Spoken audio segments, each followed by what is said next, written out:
ပြုံးလွင်မှာမိသားစုနဲ့တက်တိုက်ဝင်နေဖို့အတွက်အိမ်လေးတစ်လုံးရှာနေတယ်ဆိုရင်34,500နဲ့ရောင်းဖွင့်ထားတဲ့အိမ်လေးလုံးနဲ့မိတ်ဆက်ပေးပါမယ်မင်္ဂလာပါကျွန်တော်တို့ကိုလင်ဖြစ်ပါတယ်ခင်ဗျာဒီအိမ်လေးရဲ့ဒီနေရာကြတော့ကျွန်တော်ပြုံးလွင်မြို့မှာဖြစ်တဲ့ရက်ွက်ကြီး10ပေါ့နော်ပရိသတ်မြို့တစ်ထဲမှာတည်ရှိနေတာဖြစ်တယ်ခြံကျဲကကြတော့မျက်နှာစာ40နောက်ကူပြီး60ဆိုတဲ့အကျယ်ဝန်းကိုခိုင်ခိုင်မာမာနဲ့ပိုင်ဆိုင်ထားတဲ့ခရမ်းမြေပေါ်မှာဆောက်လုပ်ထားတဲ့အိမ်လေးတစ်လုံးပဲဖြစ်တယ်ခင်ဗျာအိမ်တစ်လုံးဆိုတာတက်ကူပိုတဲ့ကိုယ့်ရဲ့ပိုင်ဆိုင်မှုကိုချပြမဲ့နေရလို့လည်းပြောလို့ရတယ်ပေါ့နော်ကျွန်တော်ဒီမှာဆိုလို့ရှိရင်ကားဂိုဒေါင်မှာအစကျွန်းရှာတို့တွေအသုံးပြုပြီးခင်းကျင်းပေးထားတယ်ပေါ့နော်နောက်အမိုးတွေတအိမ်လုံးကိုကျွန်းနေဗရောက်တွေပေါ့နော်တကယ်ကိုအမျိုးအစားကောင်းတဲ့တစ်တွေကိုအသုံးပြုပြီးတော့မှတိဆောက်ထားတဲ့အိမ်လေးတစ်လုံးဖြစ်တာကြောင့်သူ့ရဲ့ခေါ်ထားတဲ့ဈေးနှုန်းနဲ့တွက်ကြည့်မယ်ဆိုရင်အရန်ကိုမှအချိုးစားကြပြီးတော့တင့်တယ်နေတာပဲဖြစ်တယ်ကျွန်တော်တို့ထဲဝင်ကြည့်အောင်ခင်ဗျာအိမ်လေးဝင်သွားလိုက်ပြီဆိုတော့ねအေကန်းကျေယူတွေ့မြမယ်ပြီးရင်ဒီဘက်မှာတော့ဒါဖျားเจ้าဆောင်ထားဖို့အခန်းလေးပေါ့နော်ကျွန်တော်သူများအိမ်နေထက်ကိုထူးခြားပြီးတော့သူကနိုင်ရန်နေမျက်နှာချက်တွေနောက်ကျန်းခင်းတွေပေါ့နော်အစအုပ်ဆိုတာကိုကျွန်တော်မတွေ့ရဘူးတကယ်ကိုအမျိုးအစားကောင်းတဲ့တစ်တွေကိုမုန်းမှန်ပြီးတော့ခြေသားထားတာမိတ်ဆွေနေတွေ့မြင်မှာပဲဖြစ်တယ်ပရင်းပေါက်တွေမှာဆိုလို့ရှိရင်လည်းဒါတခါတည်းပေါ့နော်ဒီတန်ပတ်တန်တကားပါညာပါပြီးသားဆိုလုံခြုံရေးအတွက်ကိုလည်းစိတ်ပူစရာမလိုတဲ့အိမ်လေးလုံးပဲဖြစ်ပါတယ်ခင်ဗျာ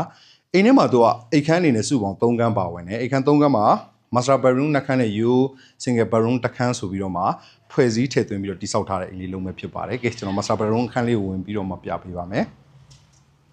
ဒါတော့ပထမဆုံးတွေ့မြင်ရမယ် master bedroom အခန်းကျယ်လေးပဲဖြစ်ပါတယ်ခင်ဗျာ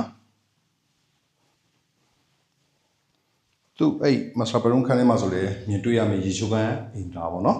ကျယ်လွတ်မှုလေးတွေရှိတယ်ဒါတော့ပစ္စည်းကကြည်တာနဲ့ကိုတန်မိုးရှိတဲ့အိမ်တစ်လုံးဆိုတော့တန်းပြီးတော့မှကျွန်တော်အနေနဲ့တွေ့မြင်ရတယ်ပေါ့နော်ကဲနောက်ထပ်တစ်ခေါက်သွားရအောင်ခင်ဗျာကဲဒါလေးကတော့ဒုတိယအနေနဲ့တွေ့မြင်ရမယ့် master bedroom အခန်းလေးပေါ့နော်အခန်းတော့ height ကအမြင့်ကြီးပဲ height ကမြင့်တဲ့ချိန်ကျတော့အသက်ရှူ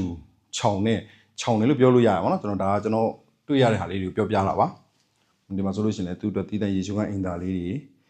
ပါဝင်တယ်ပြီးတော့ကျွန်တော်နဲ့မျက်နှာချင်းဆိုင်အခန်းပေါ့နော်လာကျွန်တော်အဲ့ဒါလေးပြပေးမယ်ထပ်ပြီးတော့ဒါခုန master bedroom အခန်းနဲ့မျက်နှာချင်းဆိုင်အခန်းမှာကြတော့ဒီလို single bedroom လေးတစ်ခန်းဆိုပြီးတော့ထည့်သွင်းတိဆောက်ထားပေးတာပေါ့နော်အလင်းဝင်ရလေးကောင်းတယ်ဒီခန်းလေးနောက်ဆုံးအနေနဲ့ကတော့ဒါမီးဖို့ဆောင်ထမင်းစားခန်းပေါ့နော်ဒါတော့ဒါမီးဖို့ဆောင်အခန်းလေးပေါ့နော်တက်ရက်လေးဒီမှာထမင်းစားဖို့အတွက်နေရာလေးရှိမယ်ပြီးရင်ဒီမှာ kitchen ပေါ့နော်ဒီမှာ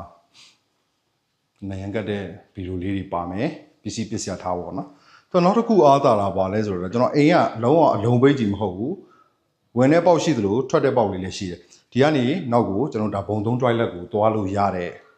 တကားပေါက်လေးပေါ့နော်ဟုတ်ကဲ့ပါကျွန်တော်တို့အခုလိုမျိုးပြည့်ပြည့်စုံစုံနေပေါ့နော်ရေမီး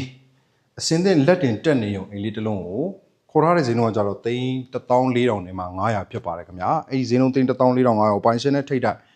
ဆွေးနွေးညီနိုင်ပြီးတော့မှဝယ်ယူရနိုင်တယ်ဆိုတဲ့အကြောင်းကိုသတင်းကောင်းပါပါစေဟုတ်ကဲ့ပါကျွန်တော်ဗီဒီယိုလေးကိုအဆုံးထိကြည့်ရှုပေးကြကြကျွန်တော်မိတ်ဆွေရောက်ချင်းစီတိုင်းလိုက်လဲနဲ့အထူးပဲကျေးဇူးတင်ရှိပါတယ်ခင်ဗျာသာသောနေ့လေးတွေအများနဲ့ပိုင်ဆိုင်နိုင်ကြပါစေလို့ဆုမွန်ကောင်းတောင်းရင်းနဲ့နောက်ထပ်ဗီဒီယိုလေးတစ်ပုဒ်နဲ့ကျွန်တော်ပြန်လာခဲ့ပါမယ်ခင်ဗျာ